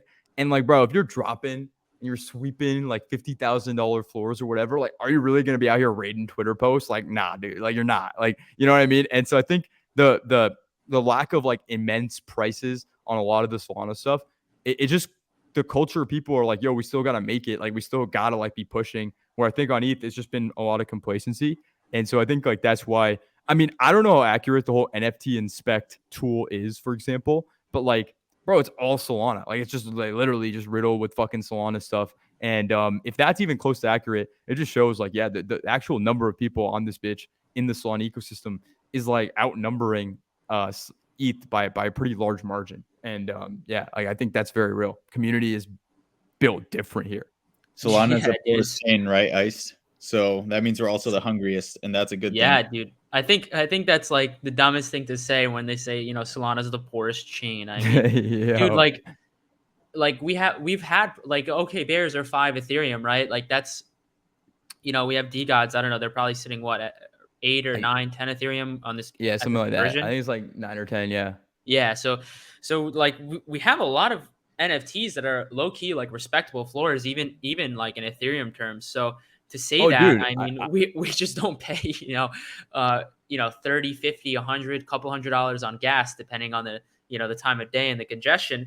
Granted, there is the whole stigma between like the transactions, TPS, like going down to like, I don't know, a couple hundred, or the network necessarily shutting down. And Raj, we literally have the co-founder of Solana pull up to spaces and literally school everybody, like even myself, right? Like I don't know everything about Solana, right? But Raj is the person that likely does, right? Yeah, So he probably. literally gets on spaces and is like, you know what? Like we've only, I'm not saying it's good, right? But there's a misconception, and everyone's like, oh yeah, the Solana network, that shit always goes down. Like, is it going to be working? Like, like all that stupid ass like dumb jokes that people make. And Raj is actually like, yeah, we've only reset the chain 3 times, right, in the last year, which everyone's like, yeah, like when it gets super low TPS, people are like, oh yeah, the chain just shut down, and obviously that's not the case, and that's a huge misconception. And even when Solana is doing that low TPS, it's still doing more TPS than Ethereum. Yeah. I just think it's like, yeah, some of the jokes on Twitter, like they're just fucking themselves. Like, Yeah, they'll if look they can back at get the past, Solanas for the poors, a meme, as like the catalyst for Solana NFTs taking over. Like, it's going in the history books. Your Ice yeah, dude, Pepes are going in the history books 100%. in the Dude, history Ice, books, dude. Ice, I've been, Dude, I think I should do a free mint and just like, dude, I have like 100 of them. Bro, free mint, real what are we talk. talking about, dude? Charge 50 Sol for that shit, dude. I'll sweep Dude, the whole floor. Dude, I here's get wrote if I did that, bro. I get No, of course. Yeah, fried yeah, on yeah. bro, Twitter. here's a real playbook. I would You back do you up. 50 Sol That's my mint, guy and right then there. donate 10% to a children's hospital, and I dare you to flood them, bro. No, dude, Yo. I'm all for the donations, but as long as it's original art, right? Like in good faith, right? Yeah, dude. Yeah. I think like honestly, how many Ice Pepes do you have so far? Like, how many are there? I must have like 60, dude, right now. Bro, if you did a 60 collection, you might flip Boogles, not gonna lie. Bro, you'll flip them I'm in not gonna parliament. cap on I you just right don't know now, if dude. there's that much demand for it. I'm like, people are like, oh, hey, Ice, 1 mint because you have so many Pepes, but like, it's more so of a joke, right? Like, Bro, I'll tweet about it. Like, we'll tweet about it. We'll get some of the other homie. We'll get We'll Anthony get Edis with all the the floor, pumpers in, dude. right? Like, You guys have been yeah. dumping whitelists on all the normies. Like, I don't know. I it's think so I bad. think I'll get some more done because obviously I constantly get them done. So maybe when I hit 100, I'll release them and we'll do something cool with them. Ice, I've seen if they're- people posting Pepes of yours and also PFPing them. So I think there's a movement, bro. Yeah, there's a little bit of that. I didn't see it too often, but yeah, some people like a little bit here and there. Dude, not gonna lie, I'll tell you the real play is just do an Ice Pepe version for all the SMBs and just like they're just like the Pepe SMBs, bro, and then entangle that shit. It's game over, bro. Like, yo, you're about to flip SMBs. This is the wave. Like, but yeah. Oh man. Yeah, dude. It's limitless, but yeah, the Pepes go hard. I think it also does. Who's your fucking guy? I need this guy. I'll How do I DM you, get? bro. I'll DM you. All right, You should honestly get them done, dude. They're fire. They're even good for the brand. Yeah, I might get this shit done for Duppies, bro. This is too elite. The turkey, you fucking the turkey. I was like, bro, this Dude, is avant garde. Bro, when I saw that tweet, Ice tweeted about it and it obviously like sounded good in his head, right? But then I saw the tweet and I just commented, "There's still time to delete this, bro." I mean, to be honest, it's all in good fun, right? Like, it's whatever. Like, I feel like a lot of people get really upset when I'm like, I have some engagement farming tweets, or if I tell them I love them, and then they're like, dude, like, oh, fucking shitfluencer, like this guy's tearing down the Solana ecosystem. Dude, it's the opposite. Like, damn, it's the opposite, bro. I look forward every morning to seeing a fucking Ice Knife engagement for me tweet. It's like my comfort food, bro. I feel like I'm at home. It's like, all right, dude, ready to start the fucking day. Like, I'm loved. Like, I love you. Like, I love that, bro. I'm let's loved put it now. this way: as long as Ice is tweeting about Pepes and engagement farming, Solana's still alive. Yeah, exactly. The worst thing that Ice could do is start tweeting alpha calls. It's game over then, dude. But like, if you just stick with this, you're outperformed in every other influencer because like, and you're just not even getting in the mud, dude. It's elite. It's the play of the century, dude. No, yeah, I mean, everybody loves like a good vibe. Like, in my opinion, Solana is like the good vibes chain, right? That's really where everything like even originated for me. I was like, damn, like everybody's so nice here. We're like the Canada of like NFTs and that's a bar, blockchain, bro. So, I mean, we do have our bad actors, right? But for the the general like census and the feel, the vibes are generally good. So, and once we lose that, I think it's just a part of our identity. So I think that's going to stay for a very long time. 100%. Yeah. Yeah. Cool. I mean, this podcast going on for like hour and a half. I mean, I don't know if you have anything you want to say, wrap up with anything, or I don't know. What do you think? I'm trying to think. If not, no worries. I mean, we could wrap it up. I think, we touched on a lot of good points. I think it was a killer podcast, to be honest. I thought it was a real big banger. Oh, I have a question for Solana Legend. I'm going to put him on the spot right now. Go. Dude, what's the fuck? I have a bunch of soul gods, right? I mean, like the fractures now. Like, what's your bull cases on them? I'm super curious because I know we were like dunking on them back and forth. But that's only because you just literally called out Degods in the tweet. I gotta come at you. Baby. But like, I'm super curious. Like, I love the guys there. I've talked to them. But I will say, wait, before he answers, I will say one thing. I think a lot of people get very defensive with their bags sometimes, and obviously, like, I'm biased. I'm sure Frank is biased towards Degods, right? Like, and other people are biased towards their bags, right? I think sometimes we get a little bit too emotionally attached, and people can get really harsh, and that can almost morph their opinion of that person, being like, oh, he doesn't support my bag, like he's a bad person, almost, right? Yeah. Dude. And I think, wait, let me just finish this point because I think it's very necessary. I think people should start taking the shift where, although like, yeah, he doesn't support your bags, but he's looking at this on a more like, maybe it's cutthroat, right? But think about if somebody were to be like, you know what, AT&T is better than Verizon, and therefore I think it's going to flip their market cap. I think, all the financials point to AT&T doing better, and I have my reasonings for it, whatever, right? Nobody's going to come from Verizon and be like, fuck you for saying that AT&T is going to be better or going to outperform Verizon. The market will show like what's going to happen, but don't be upset if somebody makes a prediction and it doesn't coincide with your opinion, I think people are just going to be like, hey, I think your take is wrong. I think it's a bad take, or a good take, right? But I think you should respect it regardless, right? There's no reason to be like throw hate in the mix of it. And I think as people get emotionally attached to their bags and their NFTs and their PFPs, they're like, fuck, like I can't have somebody bad mouthing this, but it wasn't necessarily a bad mouth. It's just like this will outperform this, and that's it, right? Like purely from a monetary perspective.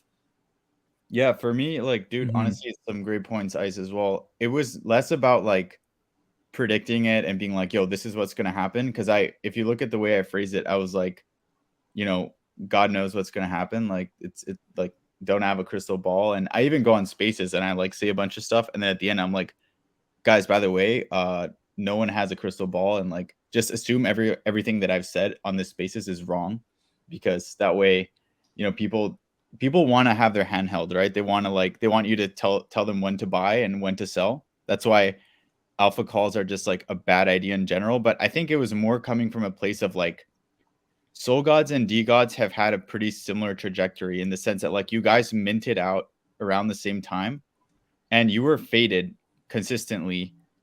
You both went through a super long consolidation period. And I think the Soul Gods team, like knowing them and meeting them in person and like advising them as well, is probably like, one of the top teams on Solana. And I think Totally agree. Yeah, that the I price agree. doesn't capture it, right? So for me, it was less about saying like, okay, Soul Gods are a better project than Degods, and Degods have to go down. I actually said, I think there's a universe in which they both rise, but maybe Soul Gods outperforms, just because like I know those guys and they've been tirelessly working. They went below mint. Well, they're also 1/10 the floor price of Degods right Yeah. now, But right? I So think the it was entry it was price more. is definitely a lot lower.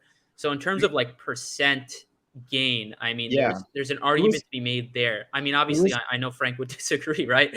but it was But also just to also like test the convictions, right? Because Totally. if Yeah. if people are really convinced, and I'm sure you guys like feel this way as well, if you're really convinced of something and someone says something like that, the last thing I would do is ever go like reply and be like, no, this is the reason why Degods will be higher. Like, bro, if you know it, you know it. You don't need to go argue with someone. So also, like, like, No, when but respect I I Frank saw think for like not like. hundreds of replies, I felt sometimes that people were looking for confirmation bias, which is a normal thing, right? We all do it as humans, but people like also need to always be questioning their own stuff. And that's not to say Degods are going to go down. Like, I am by no means saying that, bro. I'm super bullish on Degods in general, but I just think like having faith in your own convictions, and like not 100%. not Yeah. needing to see that like constant reassurance, and just being reassured of your own stuff is underrated.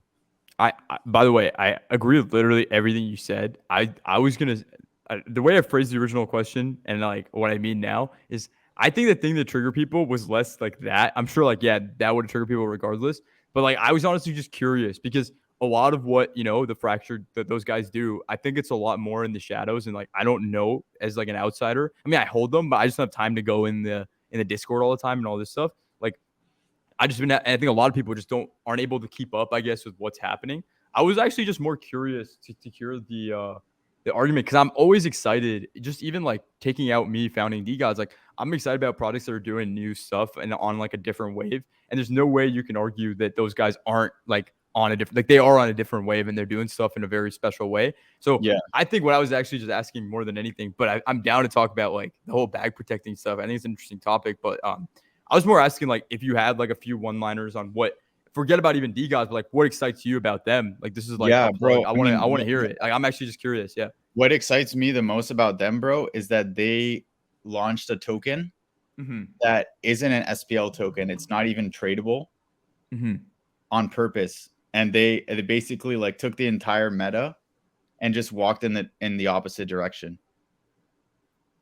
I And love at a it. time when Yeah. everyone is doing tokens and they're all fungible and tradable on dexes, these guys basically made design choices to ensure that people can't trade it on a dex or peer to peer. And I thought that was awesome. And I thought like whenever there's a team that's doing things differently, if Yeah. they're right That about sounds it fire. Yeah. and they're walking into the burning building when people are running out, that's a contrarian play. And that's when the biggest gains can be had. No, I love that.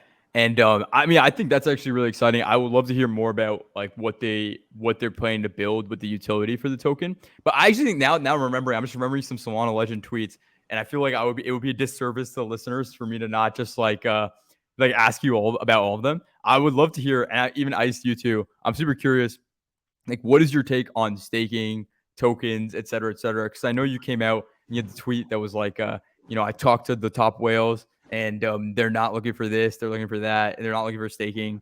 I'm just curious, like, what is your take on it? And by the way, like, hopefully you guys can tell from this conversation, I'm already in my convictions on like, okay, I think what we're doing with Degods different. I won't even like go into that. I mean, I to be do. honest, I'm Frank, pretty bullish on staking and tokens in the long term, but like I'm curious to hear the argument against them, and I would love to share my opinion on what excites me. But I'm curious Yeah. to hear. I So think in so general, that tweet really quick, I'll just address it. That tweet was like specifically about whales. Mm-hmm. And that was at a time when everyone is talking about whales, like 5LT, Yeah.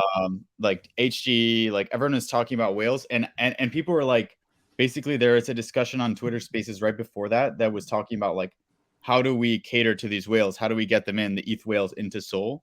Mm-hmm. And what I was saying there is like was stemming from a direct conversation I had with like a big whale on ETH and someone who had spent like over $100 million on NFTs, right? And Mm-hmm. he basically told me he doesn't have time to like stake or unstake, and he feels like most of these tokens like may not hold value. So for him, it's just about like having a Bored Ape and like something that will be a valuable brand that will appreciate. And I Mm-hmm. think what people misconstrued about that tweet was that that's applicable to them. That's a completely different situation from 99% of people, right? And Mm-hmm. like for retail and for normies, which is like basically 99% of Sol right now, tokens are an awesome thing and people love the raffles. If you look at the dust raffles on FFF, they're blowing up, right? So I Mm-hmm. think that's awesome. And it's about knowing your market. And Solana tends to overestimate the impact that whales have in general. So like the fact that we were even talking on the spaces about like how do we bring in ETH whales, to be honest, it's kind of irrelevant. Like we need to be catering to retail and normies above all. I think that's our angle. I mean, if people really want to play the whales game, they can play it on ETH better than on Sol. Yeah, I think actually we're actually in a lot of agreement. Like I'll say this, I find I've talked to a lot of whales. Like some of them have aped into Degods, some of them have definitely not. And I find like the through line that especially with like whales that come from DeFi. And by the way, I hope I'm not like triggering any whales that are listening to this, right? But I'm like, okay, I listen to some of these guys and they're like talking about they want like global brands, and I hear that same thing that you hear all the time, right?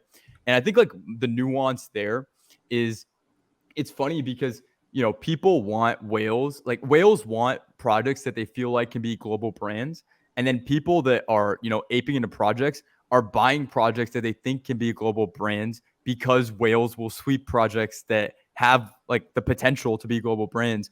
But in reality, what people are really looking for, the normies, when you talk about a lot of the projects that like advertise as like a brand, etc., I find, right, as someone that talks to these normies all the time, like what they're really looking for is for someone that's going to come in and buy that NFT at a higher price because they see that thing becoming a global brand.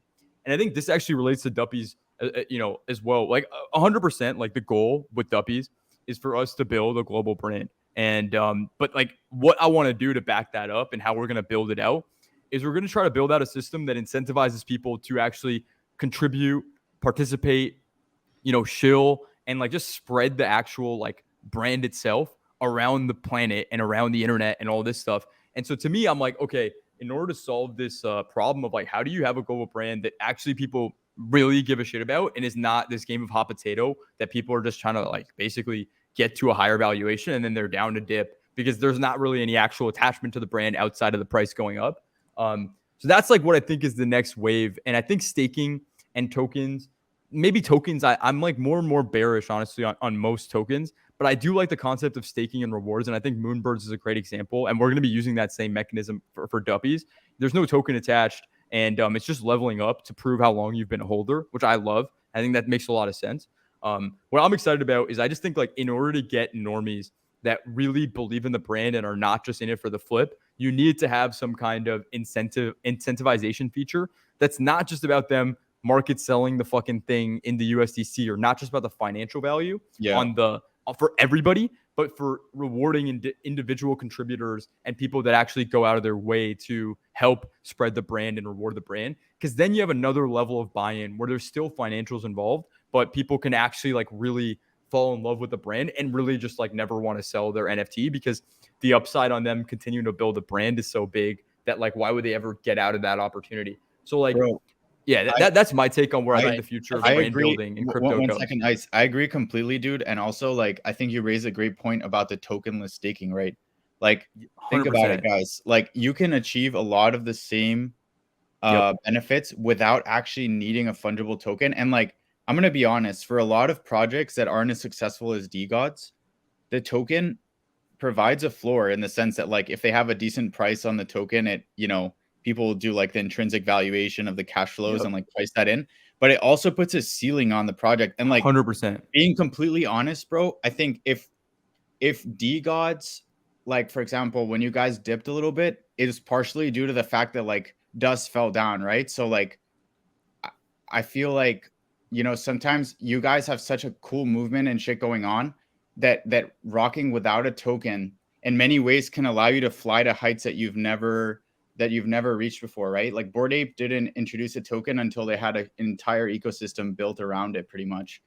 And I feel like for a lot of projects listening, like it's more of a limitation than a pro. I totally agree. And I think OK Bears came in and just like really helped shift the meta away from tokens.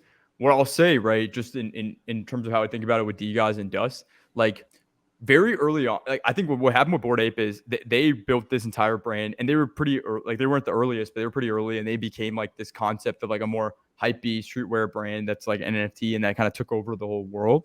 And then they dropped this token. For me, what I think is actually interesting with the way we built out the tokenomics for Dust is you basically are emitting less dust every halving period. We're about to hit our first halving in like 5-10 days actually from now. And so by like the end of this year, you'll probably be earning up maybe like 5 dust, maybe like 3 dust a day from your DGod / dead god. And I think what that allows us to do is continually just like phase out the real importance of the token and make people just save that for basically like the next mint or the next exciting thing that we're going to do. But I personally think it's worked wonders and will continue to be really good for DGods, because our community and our niche that we're hitting with DGods is a lot closer, I think, to the niche and the sub community of people that are like nerds, that are people that are like really into the crypto culture, that are people that, you know, are very much hyped about showing off that they're like an OG, showing off that they're balling. Like, you know, there's different types of niches. And I think for them, what we're able to do with the token is going to be a lot more exciting. Where I think with Duppies, it's going to be a lot more focused on, like, for example, being a global brand. I think that's what's going to be best for Duppies. But for Degods, I like the idea that over time, you know, Degods evolves into the more shadowy group of people. And you look at someone that's holding a Degod in the same way you look at someone that's holding either an ape or a CryptoPunk in that way. And I think in that scenario, like us having this halving on the token just makes it so we don't have this runaway inflation problem because there's like a hard supply cap, which is usually the issue with most tokens. But B, dude, like I'm just able to do really, really cool shit with Dust that I couldn't do without it. Like we're about to drop an entire merch collection, and the only way you could pay for it is going to be with Dust. And like, sure, people could pay, you know, with USDC, and that would be like fine. And actually would cost the DAO treasury less. But I love setting up this game theory dynamic with Degods where people have to decide and make decisions. And I think that's just like the lane that we've taken with Degods. I think it's gonna be different for the future collections that we do. But it makes it really easy for us to just be able to reward people that are actually about it. And so like when we're doing this mint right now, right? Like doing this mint right now, in the future when there's less dust in circulation, we're gonna do another mint. And people that want to sell their dust, they can, but then we keep trying to fuck them over by doing like crazy shit with dust. It's a really fun founder to a community, I think, relationship when it's done right. But could we manage 5 communities with a token? Like, absolutely not. And I think that's kind of the problem Bored Ape is running into now, where they want to build out this whole Yuga metaverse. I think it's going to be fire. It's going to be dope. Like, don't get me wrong. I think they're going to crush it with it. But there's going to be a long lead time between where they're at now and when the token has real utility. Where with like us, you know, everything we do can have utility in that token, and we're proving that out over and over and over again. And so it really is just like your little currency to play our arcade games. And part of those arcade games are the new mints.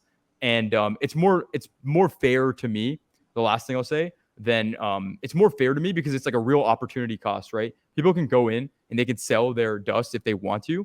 But the guys that don't, like, I'm so down to reward them times 10 because, like, that's just like what makes it's making it more sustainable, in my opinion, when done right, to do proportionate rewards and reward the people that are really about it. Whereas, like, if we do an airdrop, which is what the classic, like, Yuga Labs playbook, right? And this is why I tweeted out, I just think we're doing stuff in a smarter way, and I'll be proud of it, and I'll eat my words if I'm wrong. I do think we're doing things smarter than early Yuga. Because, like, let's just say we were doing an airdrop. The classic game plan for Yuga Labs is like they say they're going to do this drop or this airdrop. The floor absolutely just fucking rockets. And then they do the launch, and then the floor just kind of goes back down. Hype goes back down until the next thing comes out. Yeah. And I think with Dust, what we're going to prove out with this new mint is like, yo, bro, there might be some lead time between the next time you can use Dust, but like there's going to be halving periods. This shit's not like slowing down. And if you save it, like we're going to do some really crazy shit for you. And we just keep weeding people out. But like it stops people from being able to just come in last second before the airdrop and then dump it right after the airdrop. And I just hate that meta, to be honest. So yeah, long rant there on the Dust stuff, but it's hard for other products to pull that off. And that's why I honestly, like, I love OK Bears because, like, yeah, bro, as a buyer of NFTs, it's way easier. Like, way easier to just buy the fucking JPEG, stick it in a wallet, and be like, all right, team's working on it. The number's going to go up. Nate's on it. Number's going to go up. We're good. Yeah, it's like way easier. But, but for Degods, we want it to be an active collection where people care about what's going on in the day-to-day, which might not be the case for Duppies. It might not be the case for the next collection, but that helps a lot, dude. I can't even tell you. People give a shit about Dust. People give a shit about what's happening on the day-to-day from Degods. And that I couldn't imagine our success without that level of engagement. And I think that's this started with your statement of like the ceilings that Degods could go potentially without a token. It's definitely crossed my mind. Trust me, it was going through my mind a lot, when OK Bears is just straight ripping. Yeah, but when I really zoom out, I'm like, honestly, what's best for our holders? And I think everyone is seeing this play out right now. Like, bro, if you're a Degod right now, and you're seeing Dust and you're seeing what we're doing, like there's just zero way you can't be hyped. Like, I don't, you know what I mean? Like you're making fans. I agree. Yeah. And I think like a Degods ecosystem and a community of Degods owners where like decisions matter. Like I just saw Dragons tweeted like an hour ago or something about like decisions have consequences. I think that's such a powerful way to like engage people. And I'm sure like for Degods holders listening, which there's going to be a lot of them, everybody knows that Degods holder who's like using the Dust as an ATM, who's going to get absolutely wrecked by these next few months. Yeah. And that excites me on a petty note, right? I just love it. Like even right now, people that were like, dude, there's Degod holders that I know. Unmatched, bro. Dude, there's Degod holders that I know were straight up dumping Dust down to like whatever, 50 cents. And it's like, bro, all I could do is just tweet and be like, guys, like, all right, go for it. You know what I mean? But another thing coming, bro. They're not ready. Yeah, they're not ready. So even with Duppies, like I know that there's like this potential dump that could happen for people that can't mint it. Bro, you really think at this point, Frank, who's so experienced with these like people that are like trying to play the game, you really don't think I'm going to have some crazy shit on day one with Dust of Duppies to stop the dump? Like, of course I am, bro. Like, of course we're planning for that. Like, it's just funny. Like, I love watching people overanalyze, try to play the game. And then the guys that always end up winning with Degods is just the guys that are like, yo, fuck it. Down to ride every single time. Bro, hold. If when in doubt, hold. That's something like my biggest investment advice. People are like, yo, Legend, what's your investment advice? I'm like, literally pick good assets and hold them. Simple as that. That's my favorite part about NFTs, by the way, is like, bro, at the end of the fucking day, forget about Degods. Like, I'm just out of investing in crypto because if I invest in crypto, there's no real control over where that goes. What am I really betting on? I'm betting on I'm actually betting on the Bitcoin price. And then if I'm betting on the Bitcoin price, I'm betting on the inflation rate and the macroeconomics and all this shit. When I'm betting on an NFT, regardless if it's a bull market or a bear market, like I'm betting on a team that's going to navigate through whatever circumstances it is. And that's just like, I think a way more logical and exciting and simple investment for most people in the world than a fucking token that's getting manipulated by whales 24/7. So I might be a retard when I look back on this, but I'm just bullish on NFTs, even in a bear market, even in a downturn. Like maybe the USD value of them won't hit the heights that we're seeing now, but like the SOL value of them, the ETH value of them, like I don't know, bro. Like I don't see people going away. Like I really don't. I love that you're like, not afraid to be like, yeah, like maybe I'm a retard, like maybe I'm wrong, 100%. Whatever, right? Like and that shows like accountability, right? Responsibility. Like a lot of people obviously lack that. But yeah, dude, your energy is unmatched. Like anybody with like half a brain can tell, like the passion that comes out of you, um, the It's drive and the Solana summer, motivation, baby. like I'm pumped. is second to none. Which obviously speaks volumes about Degods and Degods holders, and obviously the team itself. Um, but yeah, dude, I mean, we're running on pretty much 2 hours now. Yeah, let's call it. Yeah, we're gonna wrap it up. I appreciate you coming on a ton. I think like I said, I think earlier, like I think was a banger podcast. Like I think there was a lot of like, it wasn't like a cold chilling Degots podcast. Let's be real, right? Like there was a lot of like meat and bones to this podcast. I think could be really valuable in terms of like a perspective point of view. But Absolutely. yeah, dude, I worked in my little jabs on the Degods chilling. My boys out there, my gods, like I got to do it. But yeah, I felt like it was a fun conversation just on like yeah, dude, NFTs and life and shit. It was fun. Yeah. Yeah, no, I appreciate you so much for coming on. And yeah, like thanks everybody for listening. Awesome, guys. All right. Thanks, guys. Thanks for coming Peace. through.